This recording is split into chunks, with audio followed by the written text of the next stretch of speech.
listening to Pop This, the podcast where three women talk about pop culture.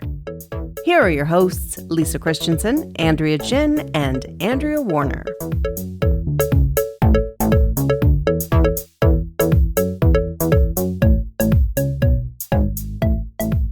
So I still subscribe to a physical copy of Vanity Fair. And of course, with magazines, I have a certain way, I go through the whole magazine and then I go back and read the stories that I thought looked interesting. But the first thing I always go to is the Proust questionnaire, because that's always my favorite, how celebrities answer these little questions. Anyway, there is one question there always: on what occasion do you lie? And, most of the answers are all pretty when I don't want to hurt someone's feelings or, something along those lines. But I wish people would be honest and say, to my dental hygienist when they ask how often I floss. Absolutely. Yeah. I bald-faced lied yesterday to my hygienist.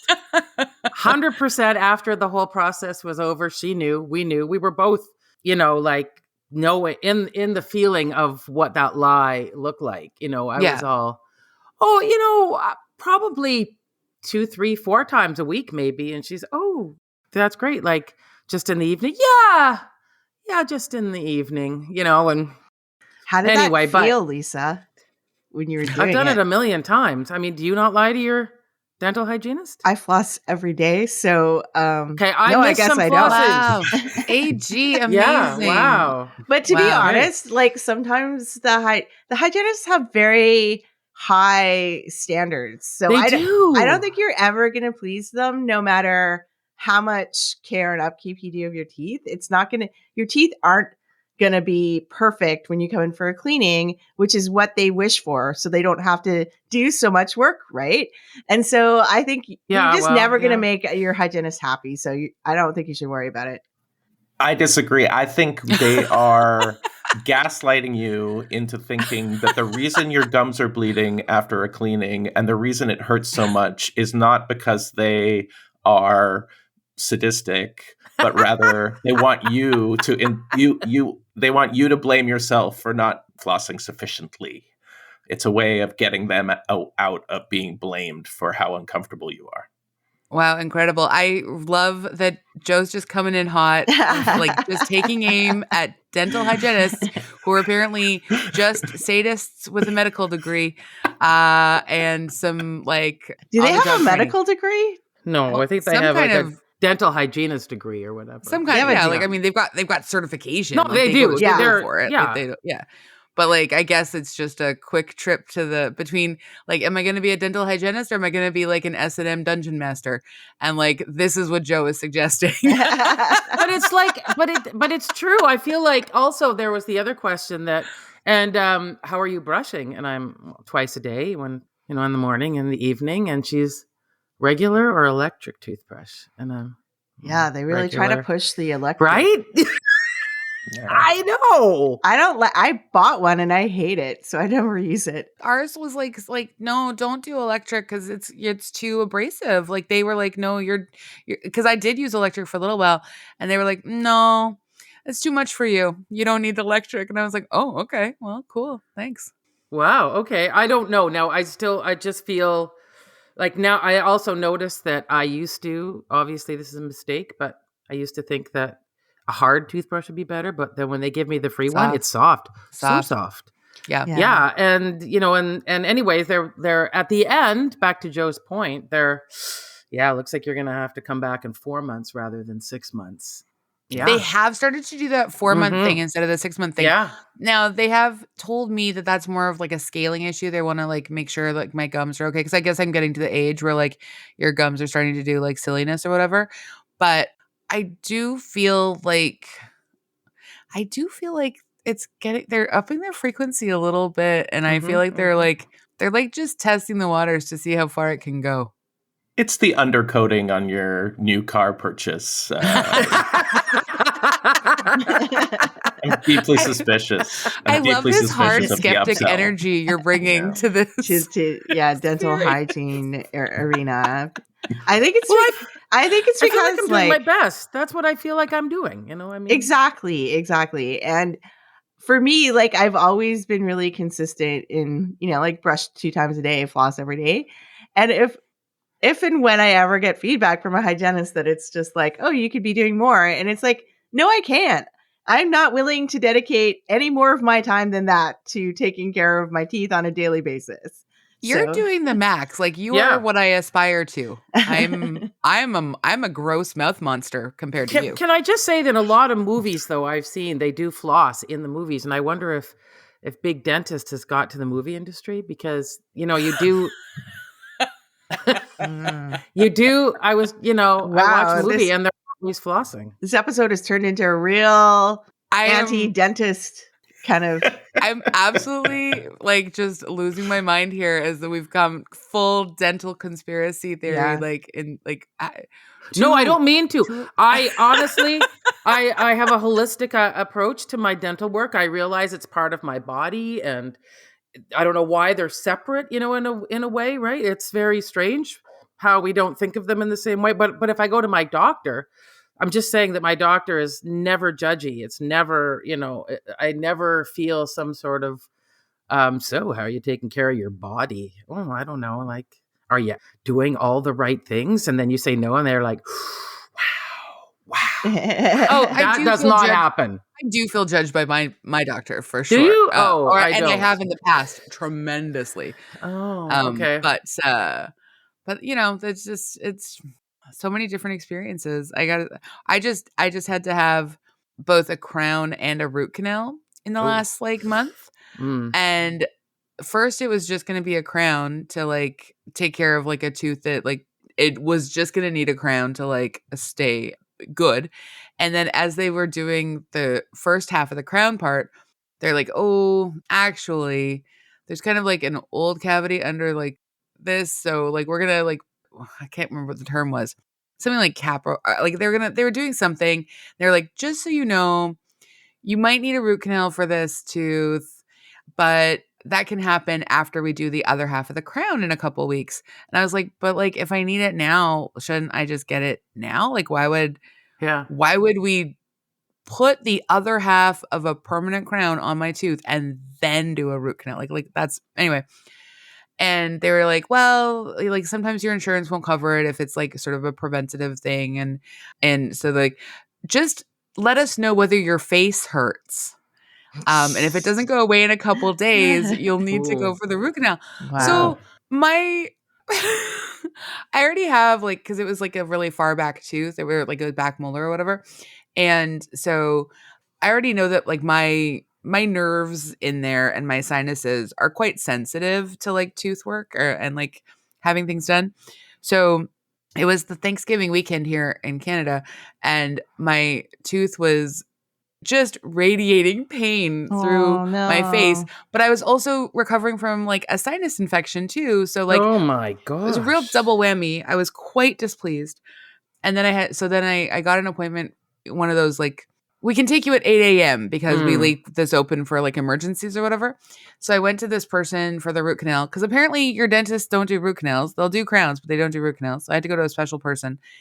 And they gave me the fanciest scans where I was how much is the investment in can I throw my toe up in there? Because I still haven't bothered to get that scan at the x-ray. Can I please just make use of this fancy scanner you've got for my whole face? Anyway, it's all fine now. My face is fine. Everything's good. I've got a normal mouth again. So that's exciting. But it's a lot up there. It's a lot going on. It's too much going on. I got to agree. On just another sort of sidetrack note before we move on, and it sort of segues quite nicely into our conversation. I did a little podcast clip, came across my Instagram feed, and I think we should link to it in the show notes because it's something I've been thinking about a lot. So it's about a theme park that was some kind of water theme park that was built in New Jersey that had no approvals, nothing, just... Oh, yeah. That documentary is amazing, by the way. So they make this water slide with a loop-de-loop. Yep. And they're explaining that they got kids in the neighborhood to try the loop-de-loop. Well, all of them were coming out of it with lost teeth, all kinds of other problems. So they fixed the loop, but people were still going through it, coming out with lacerations from the teeth that embedded Wow. into the slide. No. Absolutely incredible. I gotta say, like a No. little dental opener to our final zombie month movie. Like the number of times I have said chomp chomp yum this month, like it's truly. Yeah. And then Dentistry is a true body horror. Oh, so yeah, it yes, makes sense yes. to Absolutely. talk body horror after dentistry. And it is a good segue as well, though, to the episode because there's some real chewing happening in this film. And I'm just going to say, for a zombie, obviously, good dental care is important, right? Because it's a big part of their new vocation. Their new vocation. Yeah, if you've been called to the zombie life. Get a tooth, just get a cleanup first. Check that they're nice and strong and then head in. Yeah. You're going to want to be taking care of those little canines.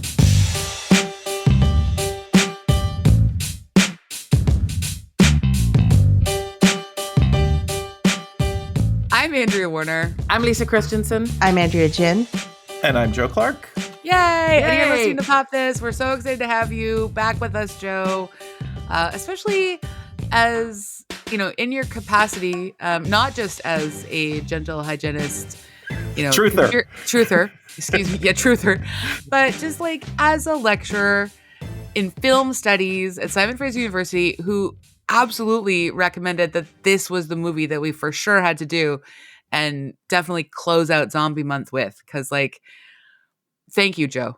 Well, when I heard you were doing Zombie Month, somehow I just assumed you'd be doing this movie because it's obviously Jeff Barnaby's not a female filmmaker, but there's a kind of strong through line of the feminine power is significant in this film. So I thought it would work really well.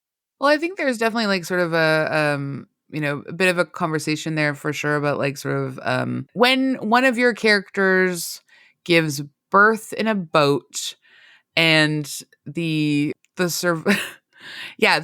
a lot happening. There's a lot happening in this movie. I was going to say, I also think it was a really good addition because we've been talking a lot about the different approaches that the zombie apocalypse allows you to have. The questions it allows to open, and also like that idea of a new world is always tantalizing if you can just get through this gosh darn zombie apocalypse.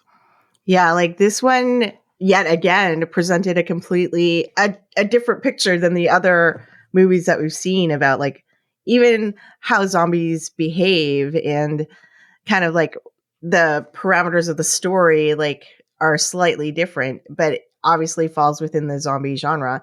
And I've really come to appreciate the nuances in all the different kinds of zombie movies because we've had such a range to watch during Zombie Month. So I have to say I have learned something in the last 5 weeks. Wow. I would like to say that watching along with Andrea and listening along with the rest of you, I too have learned something about zombie movies. And if there's time, I would love to tell you about my theory that Sarah Polley's film Women Talking is also a zombie movie. So if we get to that, I'd like to insert that. It's a little off topic, but relevant to the broader conversation. Oh, I think we can make time. We can make time for sure. And I love that you, Professor, are bringing us your film theories. Thank you so much. So let's be appropriate here. Let's introduce our guest. Joe Clark is a lecturer in film studies at Simon Fraser University. His research and teaching interests focus on archival and non-theatrical media, including newsreels, home movies, and sponsored film. He is the author of News Parade, The American Newsreel and the World as a Spectacle. Yay, Joe! Yay! Welcome. Thanks so much for coming back to the podcast and really being, sort of part of the Pop This team since its inception. Well, I always love being on the show and always love pitching movies that I have variously taught or lectured about, so therefore have a little bit of knowledge about. But I should say that I am no expert in horror, no expert in, I've taught a fair bit of indigenous cinema, but I'm not an expert by any means, but I'm happy to talk about this film. All of what you say will make us look stupid, so don't feel bad. It'll be great. I need the caveat so no one thinks I'm an expert, but I'm an interested amateur when it comes to this film. Interested amateur could be the subtitle of this podcast. I think. So that's cool. Yeah. I think we're all in it for that. I'm just gonna quickly read the background and Blood Quantum. We didn't even announce the name of the movie. Blood Quantum is the movie that we're talking about, and I should have said that earlier. Available to view on CBC Gem in case you haven't seen it. And Tubi, yeah. And also Amazon, because the Tubi version I watched started to get glitchy. I don't know if either of you. It went off, and they were like like that, so I had to switch over. And you realized it wasn't a filmmaking choice. I thought that for a minute. Barnaby. Eventually I just bailed. Yeah. All right. So Blood Quantum is a 2019 Canadian horror film written, directed, and edited by Jeff Barnaby and starring Michael Greyeyes, Elle Maya Tailfeathers, Forrest Goodluck, Kiowa Gordon, Brandon Oakes, Olivia Scriven, Kawanahare Devery Jacobs, and Gary Farmer. It has received generally positive reviews from critics and the most nominations of any film at the 9th Canadian Screen Awards, with 10 nominations, winning 7 ultimately. The title, Blood Quantum, is a term applied to the long-standing controversial practice of measuring a person's percentage of Indigenous heredity, and by extension, their supposed value or lack thereof. As the title of Jeff Barnaby's sophomore feature, following 2014's more minimally horror-tinged drama Rhymes for Young Ghouls, that historic debt becomes a major plus, as the only people here miraculously immune to a zombie epidemic are full-blooded natives living on Mi'kmaq tribal lands in northern Quebec. And that is from Dennis Harvey in Variety. So, Lisa or AG, would one of you enjoy reading the synopsis? I'll take a crack at it. I bet I can do it. Yeah. All right. Jeff Barnaby, who passed away in 2022 at the young age of 46, leaves a legacy of impact on audiences and the industry that will permanently resonate. The Mi'kmaq filmmaker turned expectations of Indigenous Canadian Quebec filmmaking upside down and brazenly forged an explosive oeuvre ripe with ferocious action, references, and characters, as well as forthright commentary. With Blood Quantum, Barnaby presents the colonialist concept of Indigenous blood calculation and identity and performs the revenge of the very notion. When a brazen virus takes over the white population and turns them into bloodthirsty zombies, the nearby Mi'kmaq Reserve residents of Red Crow find themselves immune and in need of remaining on their own in order to survive. Blood Quantum is thought through bloody madness and an astonishing vessel of ideas and what turns out to be simultaneously big entertainment, and that comes from TIFF. Thank you so much. Joe, please give us a bit of background. Talk to us about Jeff Barnaby and his filmmaking legacy. And he passed away a couple of years ago, so young, so tragic. Tell us a bit about him. It's a real loss to have him pass away at such a young age. Because again, he made a couple of short films, but he's only got the 2 features, Rhymes for Young Ghouls, and then Blood Quantum, and they're both set on this fictional Red Crow reserve. Mm-hmm. So he's kind of built a world, and it feels like there was more to say about that world. Yeah. From what I've heard, he was actually working on a 3rd film. Well, I don't know if it's a trilogy. I shouldn't say that. But the project he was working on when he died was a kind of reworking of Pet Sematary kind of trying to undo the motif of the Indian burial ground or rework it in a kind of Jeff Barnaby way, which just sounds like it would be perfect and would have been an excellent platform for him to go to the next level, I think. Kind of for international, I think, audiences, I think there was a chance that he could have become a real superstar. He already was, but so it's a real huge loss. But he grew up he was born on reserve in Listagouche, which is sort of, what in French is called Ristigouche, which is the reserve. It's a sort of stand-in for the reserve in this film in eastern Quebec.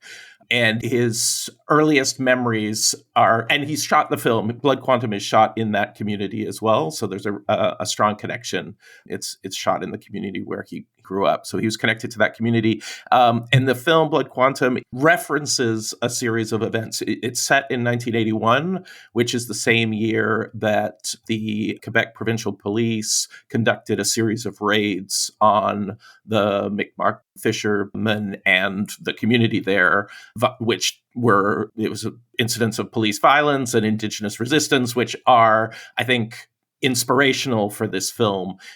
There's lots of like direct echoes during those conflicts. The barricaded the bridge between the reserve and the town of Restigouche, and that was the exact same bridge gets barricaded in the film.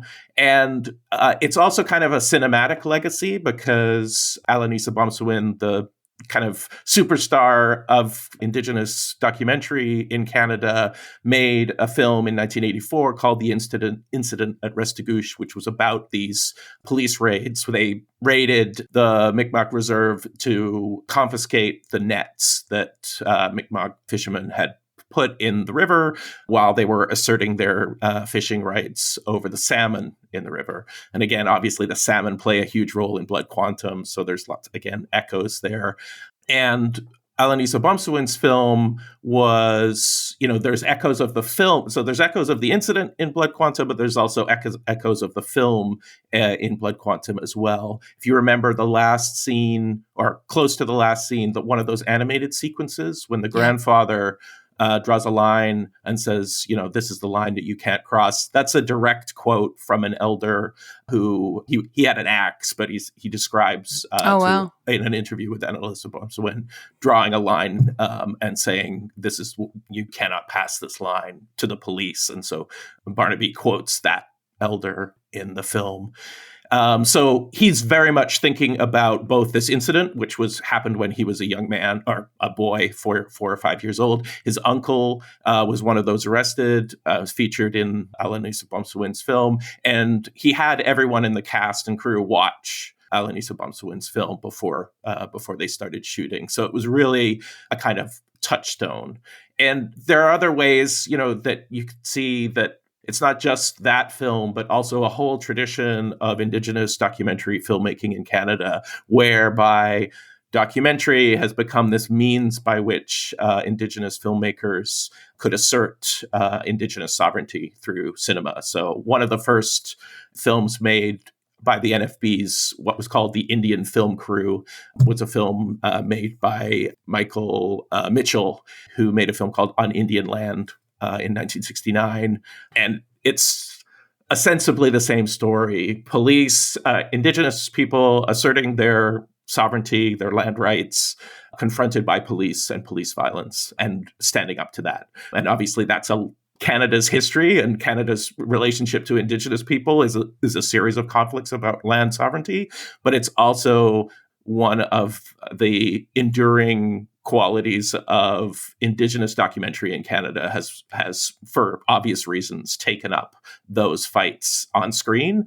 And Barnaby, it feels to me, is like invoking a kind of long history of Indigenous filmmaking in Canada that is devoted to the struggle over land rights, and sort of transposes that into this kind of grotesque horror story. But yeah. Well, because he said one of his other major inspirations are the films of George Romero. Lisa, I don't know, how many of George Romero's films have you seen, and did you see the influences while you're watching this?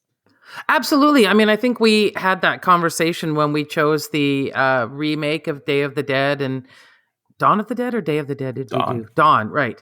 And Romero had said he didn't like it because it didn't have the commentary which he wanted, which was about consumerism, which I want to say thank you, because I'm kind of bored of I get it, we consume too much, done. Okay, but I think this film for him, it's so, like all of the stuff, Joe, that you just talked about, oh my goodness, I feel like I watched a film that was an iceberg, so I just saw this bit, but all of the rest of the story underneath it is quite extraordinary. And I think reading some of the reviews like I did last night, they're really a real shallow knowledge of what this filmmaker was trying to accomplish. Some of them, it's quite depressing, really. I understand just wanting to take it for its face value as a zombie film, but to not spend some time really thinking about what that meant, quite a disservice, I think, to this movie. Yeah, and I mean, we can talk more about like all of the ways in which Barnaby kind of puts that in there, but like big picture, one of the things that a lot of what might be called indigenous futurist films share is the recognition that indigenous people have already had their apocalypse. They've already lived through an apocalypse and survived. So for them, that kind of zombie narrative of survivors amidst apocalypse is a history film, not a science fiction. And so it's kind of significant that Barnaby sets this film in the past in 1981. It's already past for him. It's already past for his community in a series of histories. Yeah, I did not see that in any reviews. That's for sure. Yeah, and I love the bringing together of Alanis and George as this overlapping Venn diagram as sort of like your inspiration as an artist. That is a sort of incredible conversation to be had in where that meets. And so like watching this movie, I had some of the background, Joe, some of the other context you provided here. I thank you so much. It's wonderful. I had some of this background going into it. And because I don't or haven't previously watched like a ton of zombie movies, I don't really do gore or horror very much, like in that kind of thing. But this movie is quite relentless in its gore, but I think there's a lot of dark humor in that gore that he like Jeff Barnaby commits to the screen. And so like I gotta say, like, this is one of my favorite zombie movies that we've done. Like this and Train to Busan, I mean, One Cut of the Dead I still also really love, but like this and Train to Busan really like are bringing together something for me like that is just, it's both entertainment and social commentary and history.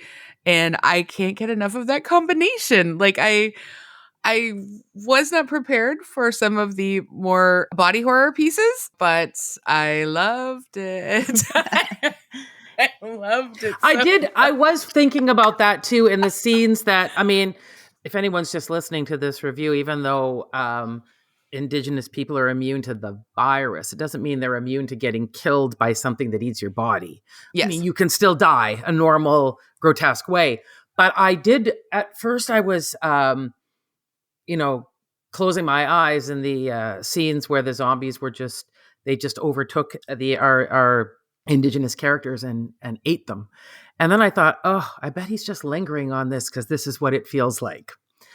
Just being eaten alive by these people. And so I'm just going to stay with this scene for a little bit longer because my sort of zombie thing is like, we see that happening and then camera, we're just going to leave. But he stayed with it. Yeah.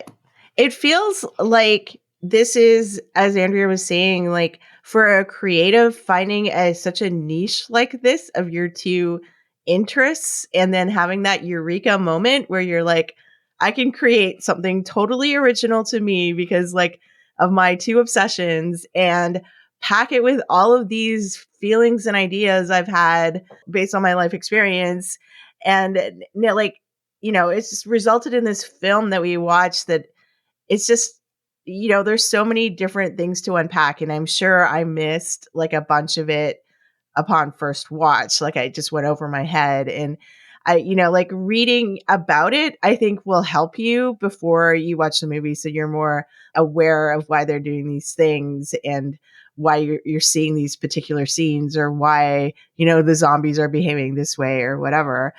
I was reading about how, like when the father brings his infected daughter to the camp and he afterwards gives the blanket. He has a blanket she was wrapped in and it's like tossed into the garbage to be burned. And it was like, that's based around, the smallpox. Yeah. I thought about that right away. I thought that was really smart. Yeah. And so there's just like details like that throughout the entire movie that you just have to a sort of stop and think about. Like you almost want to like pause the movie and just piece it together before you continue. I think this is a movie where I would actually recommend watching it once through and then doing like some reading and some research and stuff and then going back in, because the second watch it would be just allowing you to go that much deeper. And like I don't usually recommend that, but I would say like, yeah, like watch it once through, then go and read all about it and everything you can get your hands on. And specifically reading those interviews with Jeff Barnaby and like the people who worked on his movies with him, and really like spending more time sort of understanding that that vision and the history that it's also inspired by. If I can also just recommend Incident at Restigouche, like all of Alanis Abomsawin's films, is available for free if you live in Canada on the NFB website player. And it's only 45 minutes. It's a brisk mid-length documentary. And it's, it'll teach you about Canadian history. It's one of her longer, like early long films, let's say. And so Alanis Abomsawin has made so many wonderful films. It's a good opportunity to see one of her works. But also it will fill you in on some of the specifics of the land rights and fishing rights issues at stake in that community. And lastly, it will infuriate you because there's a wonderful long interview that Alanis Abomsawin does with the Quebec minister, Lessard.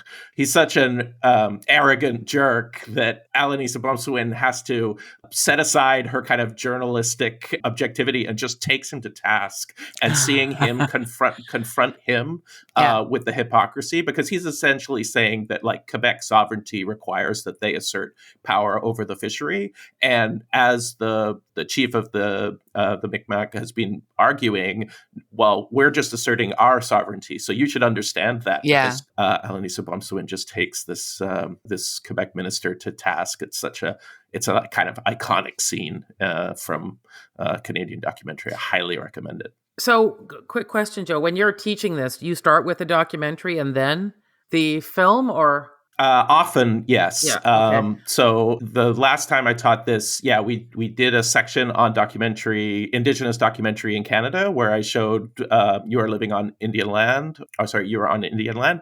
And I can't remember if I showed all of Incident at Restigouche. Sometimes I don't have time, but I would have definitely shown that interview and parts of it. Yeah.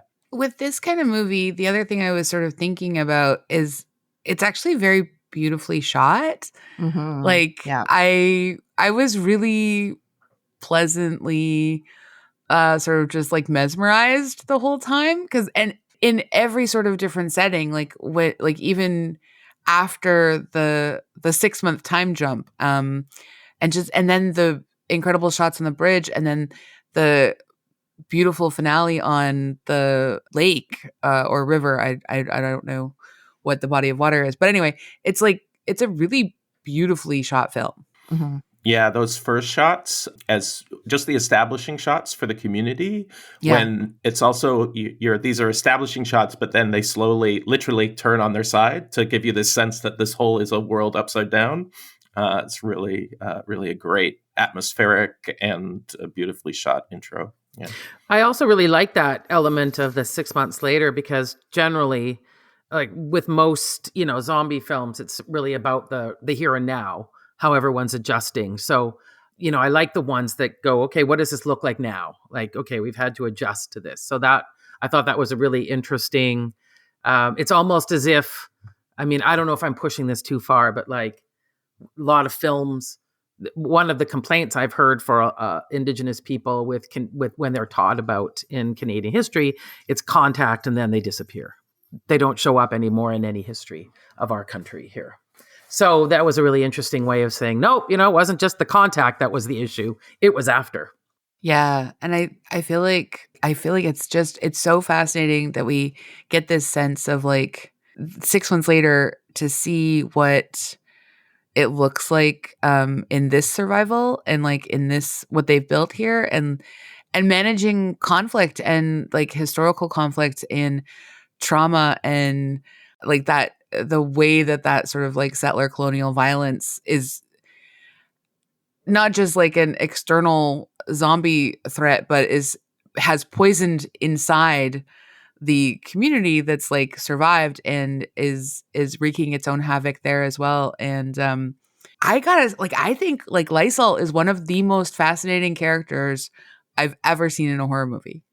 Like, well, it's always that, and it's good that he got that sort of trope in, is that the thing you have to worry about most isn't the zombie.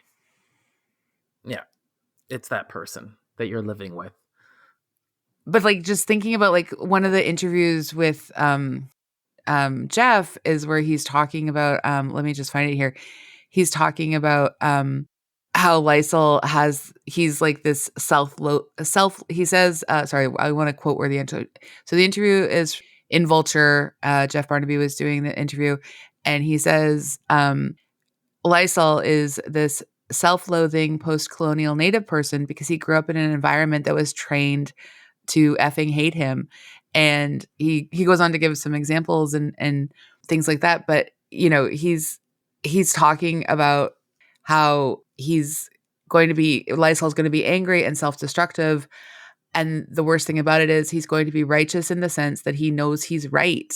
So anything he feels like he does afterward is justified, including destroying himself or anyone around him. And I thought like that was like Lysol is just one of the most complicated and interesting and nuanced characters. And like, I thought it was and the performer, the actor, did an incredible job. Like, I could not take my eyes off him. Yeah, I agree. And it feels like, you know, you don't know how to feel about Lysol because he's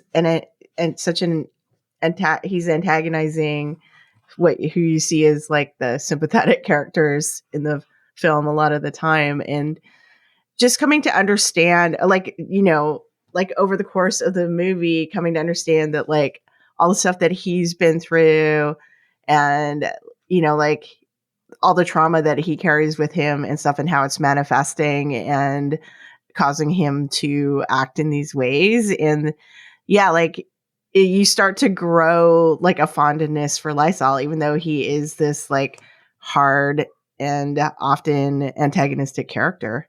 Yeah, I was like actually like quite devastated in his sort of like final scenes with his brother. Kind of saw that coming, but I saw it coming, but like it didn't, like, you know how as we've sort of seen throughout the month, like sometimes you grow to care about characters in a zombie film, and sometimes the zombie film is not interested in whether you care about its characters. It's just interested in compiling a body count, you know? And this movie really successfully does both, kind of in the way that Train to Busan does. There has to be, and what I thought was interesting too, again with the tropes, like all the zombie films we've seen have that same selfless character that, for the right thing, sacrifices his life. And there was that scene where Lysol made that, largely exposition, but then you hear, no, he's right. You know, like his anger is righteous. Exactly. You know? And so maybe like it'd be weird to think he gets the hero arc, but in a weird way he does. It sort of reminds me of like, is it Killmonger in Black Panther? Yeah. Like that, like, you know, they're right, but they've sort of they take it in a destructive direction. Yeah, like a no-win. There's like, even though I'm right, I know for a fact that doesn't make any difference. Whereas sometimes these heroes and these stories feel like what I'm doing will make a difference. Like Train to Busan, at least my daughter survived, right? Or something, like that. But, that's definitely not what Lysol was thinking. No. No, but it was really, I mean, they sort of give us this glimpse of things. And when Trailer dies and like, he says, tell my grandchild, make me big in stories to my grandchild. And like these other sort of, we've just seen this moment where there's been a conversation about like stories of grandfathers sort of like being the things to like soothe children to bed and like, sort of making sure that like you're keeping people alive in sort of these oral traditions. And like, I just, to see like I mean, obviously we're sort of spoiling the film on every level. And like, so that's just what we do in this podcast. But like to get to the end and you see this like baby and the baby's father and the baby's grandmother are the only three that are like in this boat. And like, there's supposed to be kind of, I think, a sense of hope in that. Because I think that, that, but also in what world is like these three people in a boat, and who knows what is existing out there. Like it's an incredible juxtaposition as a finale. That's all I got to say. But also, like I was kind of thinking if he hadn't died, I wondered if there would be a sequel, because the other part that's open-ended is, will this baby have the blood quantum to survive? We don't know, right? What's going to happen? I guess I took it that it did. I mean, the mother couldn't survive, and we haven't really talked about the other baby in this movie yet, but yeah. but that baby was presumably infected because right? So yeah. But also just quickly back to Lysol, like the striking point about him in the movie was when they're talking about how he was in the foster care system. Yeah. And there was a line like, he went in an Allen and came out a Lysol. Yeah. And like I think just even a simple sentence like that is just layers of unpacking like what happened to him in the foster care system and like what that does to people. Yeah. Well, and especially like just the absolutely racist foster care system that like takes so many more Indigenous children than anybody else. Like it's just the proportion of representation there is horrific. And like it's kind of one of the things that makes me a little bit irritated about a couple of these reviews, actually, because like they praise certain elements in the way that they should be praised, but then they're like, oh, like a stiff script or like a stilted performance or whatever. Like they're making these sort of commentaries that like I disagree strongly. Like I think this is these are incredible performances, and the script is actually doing a tremendous amount of work in not like laying everything out, not just like, it's not just exposition dumps everywhere. Like one line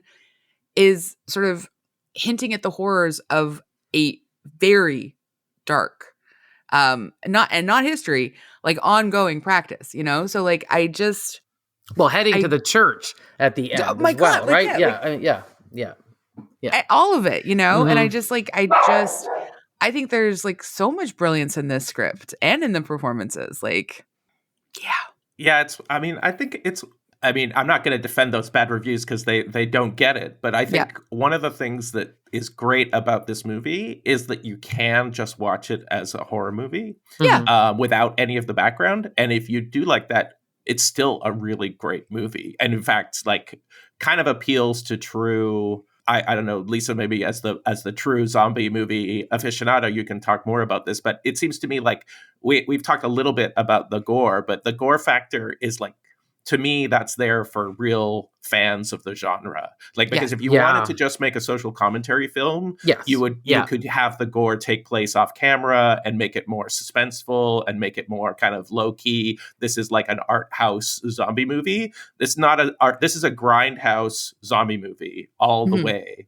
And I think because of that, it's reaching an audience that haven't done the back reading and don't care about the back reading and want to just read it as a zombie movie. And for the most part, they like it too. I mean, they might have these critiques, but they usually that's a way of couching an otherwise positive like experience. So, yeah, I mean, there was a series of Norwegian zombie movies where Nazis come alive that have died up in, the mountains, and they've come back to life. So that social commentary, right, about, we thought we dead and buried that, but no, like, what are we saying, right? These Nazis are coming back. But now I'm thinking, gee, that movie's like 20 years old. But I don't live in Norway, so I didn't see what they were seeing. And I guess that's where that idea came from. So I do think that people want their zombie movies to be smart, to be, saying something more than just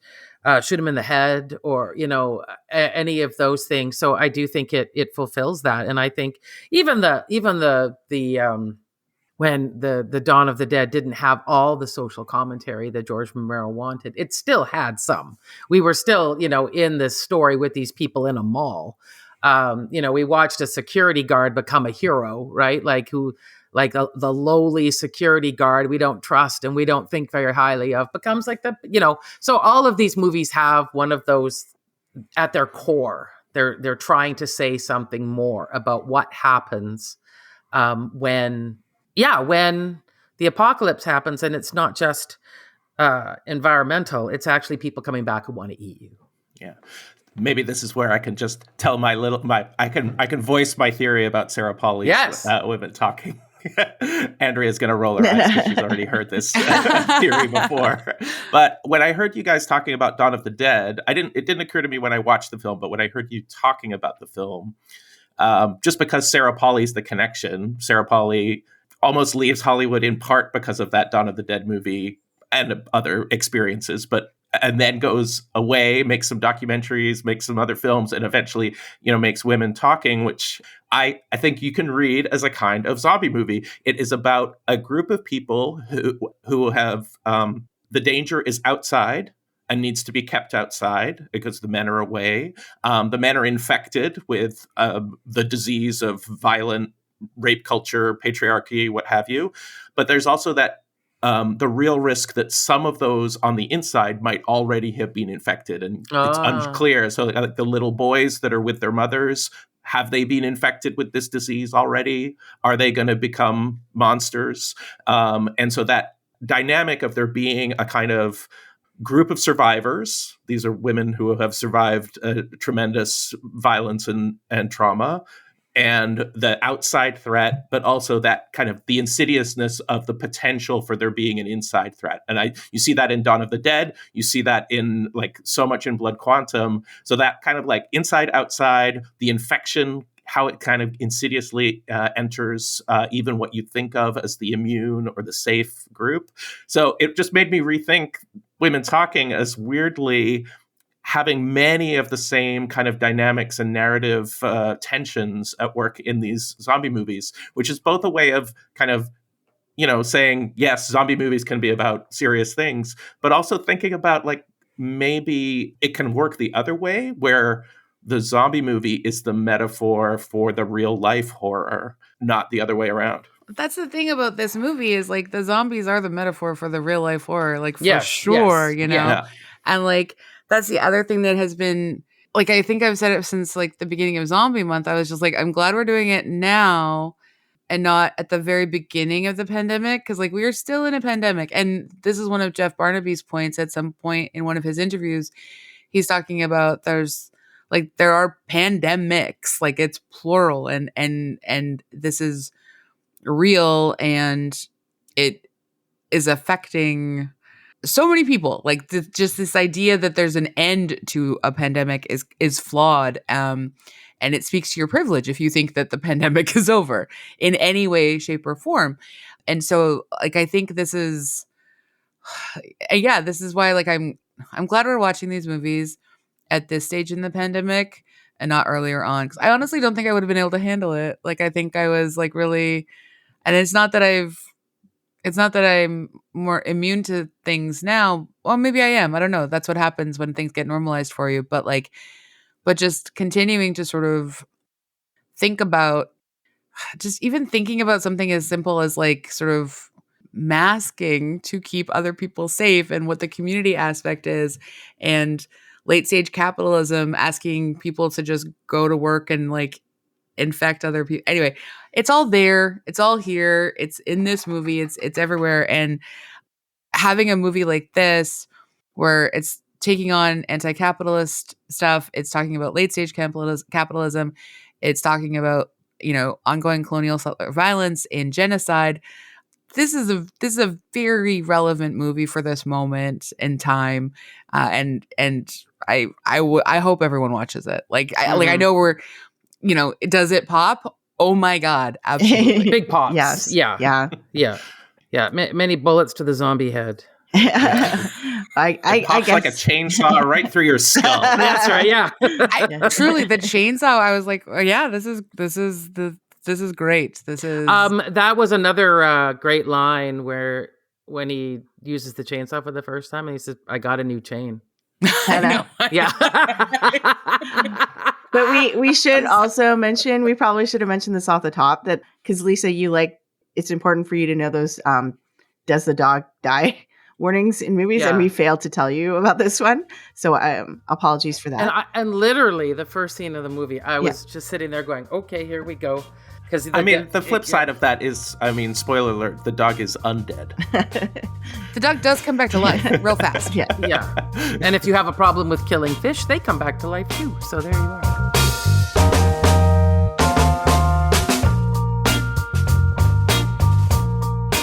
This pops. It's incredible. Mm-hmm. Everyone, please go watch it.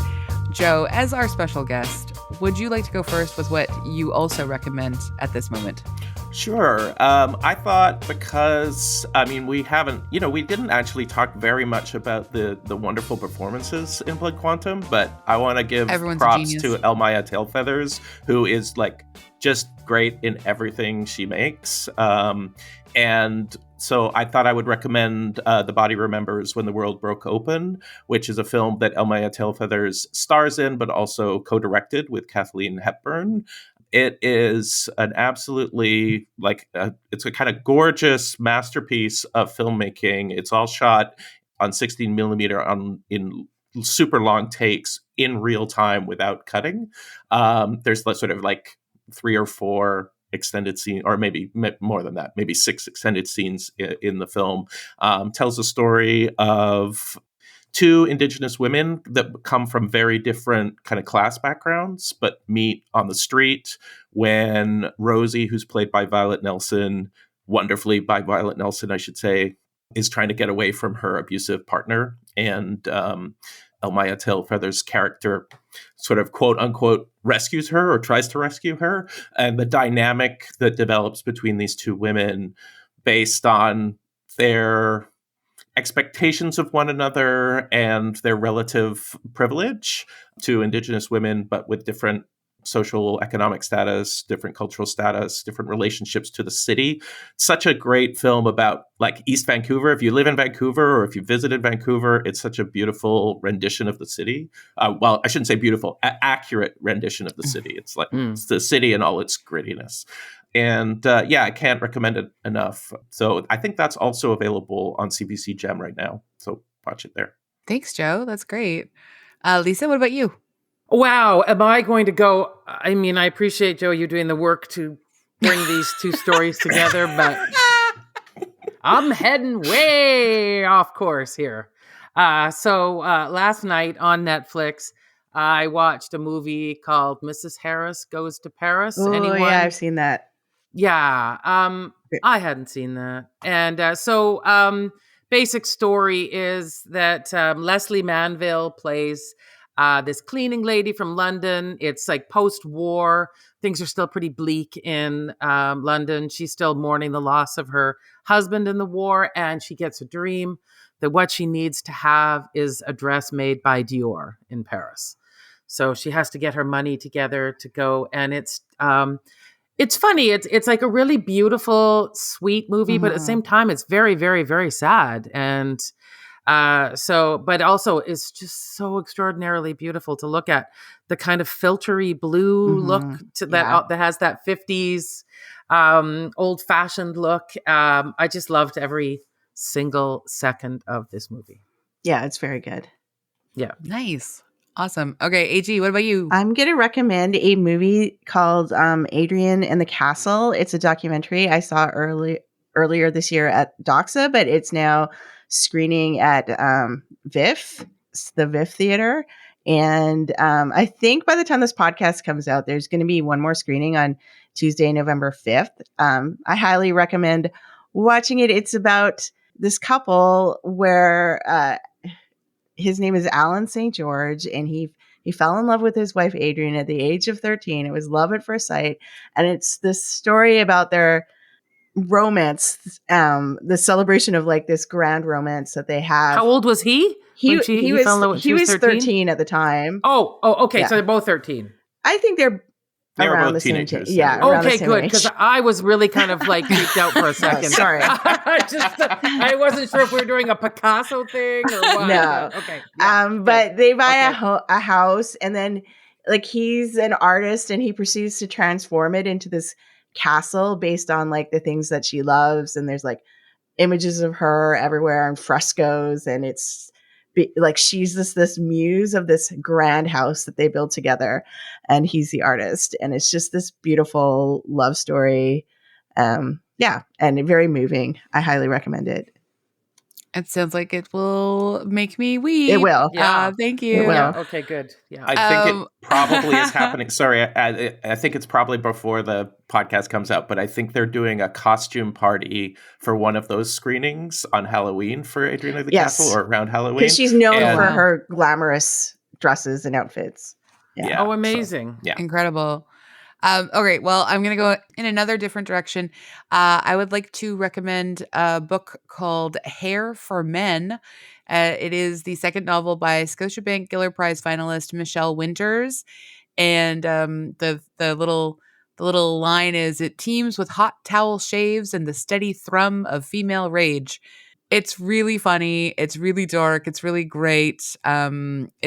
I really love it. It's also like, it's also warm too and heartfelt. And anyway, I'll just give you like a really quick.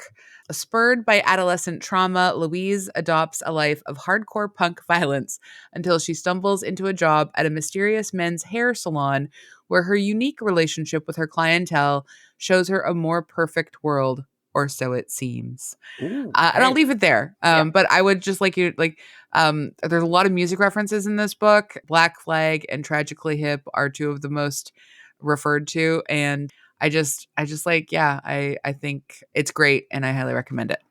Excellent. Thanks, everybody. Yay. All right, Joe, thank you so much for Thank you, Joe. Yeah. That was wonderful. Thank you. Is there anywhere that like you'd like people to find you online? Just show up at your school? If I can give one more plug, I wanted to plug, this is related, my former colleague, TA, MA student at SFU, Doa Magdi, she puts on a festival called Horror in Seconds, which is it's like a DIY horror festival for BIPOC filmmakers or aspiring filmmakers. Cool. And Doa wrote her master's thesis on Blood Quantum, and a lot of what I have drawn on today comes from conversations with Doa about her work on the film. So I should give her a little bit of credit and direct people to Horror in Seconds, which I think is having its second festival at the Fox Theater maybe Friday the 13th in December. I think that's the plan. So check her out on social media. If you want, you can follow Jo Gin Clark on Instagram and see pictures of Franklin, who occasionally barks on mic during these recordings. Yes. But that's good. Check out Horror in Seconds. Awesome. Thanks. We'll link to that in the show notes. Absolutely. Thank you, everyone, for listening. You can hang out with us on Instagram if you want, or you could email us at popthiscollective@gmail.com. And if you would really like to, you could rate and review us 5 stars. We'd appreciate that. And thank you to Andrea Gin for being our producer and co-host and using her connections to get Joe on.